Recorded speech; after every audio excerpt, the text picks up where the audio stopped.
Eid special recipe নিয়ে হাজির হয়ে গেলাম। আসসালামু আলাইকুম এভরিওয়ান, সবাইকে ওয়েলকাম জানাই নতুন আরেকটি পর্ব দেখার জন্য। ঈদ স্পেশাল রেসিপি এই জন্য দেখেন চাঁদ আগাইতাছি, চাঁদের ডিজাইন করে দিলাম। আর রেসিপিটা কত পারফেক্ট এবং লোভনীয় হয়েছে দেখলেই বুঝতে পারবেন। ঘরে থাকা সহজ উপকরণ দিয়ে আজকের রেসিপিটা তৈরি করে আপনাদেরকে দেখাবো, কিন্তু দেখতে যেমন লোভনীয় খেতেও অসাধারণ। আসুন শুরু করি। এখানে কুলসুনের লাচ্চা সেমাই লইছি 360 গ্রাম, আপনারা অন্য ব্র্যান্ডেরও নিতে পারেন। এখন আমি চুলায় আপনার একটা প্যান বসিয়ে দিয়ে 2 টেবিল চামচ আপনার ঘি দিয়ে দিলাম, তার মধ্যে 2 টেবিল চামচ তেল দিয়ে দিব, দিয়ে এখন 2 প্যাকেট সেমাই একের মধ্যে কেটে দিয়ে দিব। আপনারা অন্য ব্র্যান্ডের সেমাই ইউজ করতে পারেন, আমার কাছে এই সেমাইটা ভালো লাগে, এই কারণে এই সেমাইটা দিতেছি। আচ্ছা, সেমাইটা বাজানোর সময় চুলার জালটা একদম কমাই লইতে হইব, না হলে পুড়ে যাব। এখন এখানে দিয়ে দিলাম ফুড কালার আধা চা চামচ পরিমাণের, এবং মিল্ক পাউডার দিয়ে দিলাম 1/3 কাপ, এবং সামান্য লবণ দিয়ে দিলাম, এবং চিনি দিয়ে দিব 1/3 কাপ পরিমাণের।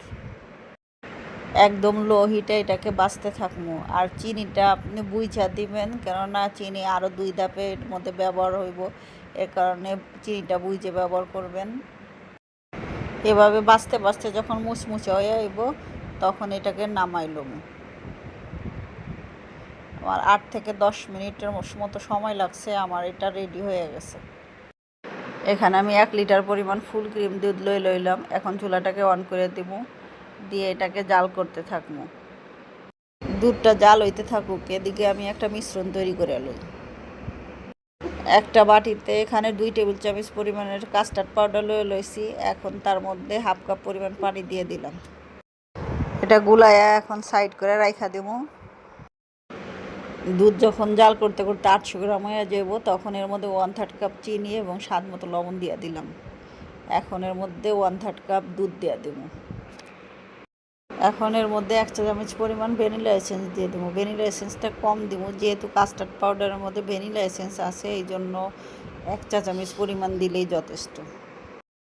যখন দুধটা জাল করতে করতে 600 গ্রাম হয়ে যাব, তখন এর মধ্যে কাস্টার্ড পাউডারটা দিয়ে দেবো। আর কাস্টার্ড পাউডার দেওয়ানোর আগে আবার গুলাই লইবেন।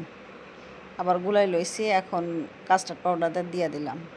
কাস্টার্ড পাউডারটা দেওয়ানোর পরে নাড়ন বন্ধ করন যাব না। এখন 2 থেকে 3 মিনিট রান্না করলে আমার পুরটা রেডি হয়ে যাব। সেমাই বাইজা রাখছিলাম, সেইটার থেকে 200 গ্রাম পরিমাণ নিচে এবং সাইডে বিছাইলাম। সেমাই বিছানো হয়ে গেলে এখন গরম গরম পুরটার উপরে ডাইলা দেব। এখানে লক্ষ্য রাখবেন, পুরটা আপনার নামায় রাখা যাব না, আপনার গরম গরম অবস্থায় পুরটা সেমাইয়ের উপর দিয়ে দিতে হবে।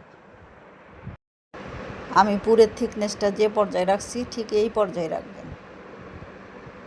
এর থেকে যদি বেশি ঘন করেন তাহলে শক্ত হয়ে যাব, খাইতে একদম ভালো লাগবে না। পুরটা স্প্রেড করে সব জায়গায় সমানভাবে দেওয়া দেবো। এখন এটার পরে যে বাকি সেমাইটা ছিল, সে বাকি সেমাইটা এখন সব জায়গায় ভালো করে বিছাই দেব।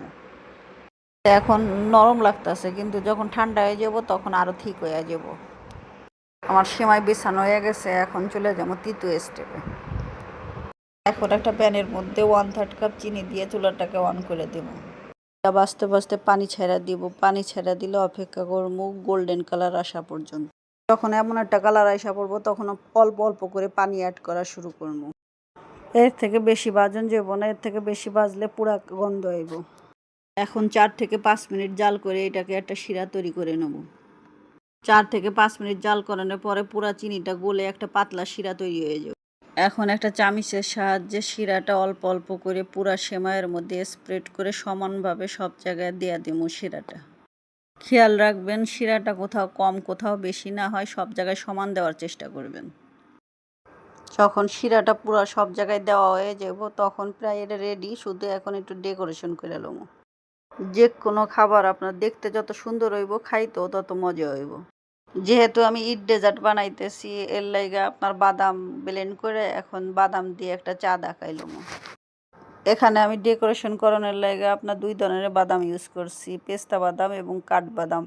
আপনারা আপনাদের পছন্দ মতো দিয়ে দিবেন। কুনাফা আমার রেডি হয়ে গেছে। এখন 2 ঘন্টার জন্য আমি নর্মাল ফ্রিজে রাইখা দিমু। আমার 2 ঘন্টার পরে এখন আপনাদেরকে কাইটে দেখাইতেছি কেমন হয়েছে। আপনার যে কোনো ডেজার্ট আপনার ঠান্ডা ঠান্ডা খাইতে বেশি মজা লাগে, এই জন্য আপনার ফ্রিজে রাইখে খাওয়ানোর চেষ্টা করবেন। দেখতে যেমন লোভনীয় হয়েছে, খাইতেও মাশাল্লাহ অনেক সুস্বাদু। এভাবে অবশ্যই একবার বানায় খাইয়ে কমেন্টে জানাইবেন কেমন হয়েছে। আমি সব সময় চেষ্টা করি সহজ এবং ইজিভাবে রেসিপি দেখানোর জন্য। ভিডিওটি যদি ভালো লেগে থাকে তাহলে অবশ্যই লাইক, কমেন্ট এবং শেয়ার করবেন এবং চ্যানেলটি সাবস্ক্রাইব করে নোটিফিকেশন বাটন অন করে রাখবেন। তাহলে নতুন রেসিপি আপলোড দেওয়ার সাথে সাথে নোটিফিকেশন পৌঁছে যাবে আপনার কাছে। ভালো থাকবেন, সুস্থ থাকবেন এবং পরিবারকে নিয়ে নিরাপদে থাকবেন, এই দোয়া রেখে আজকের মতো বিদায় নিই। আল্লাহ হাফেজ।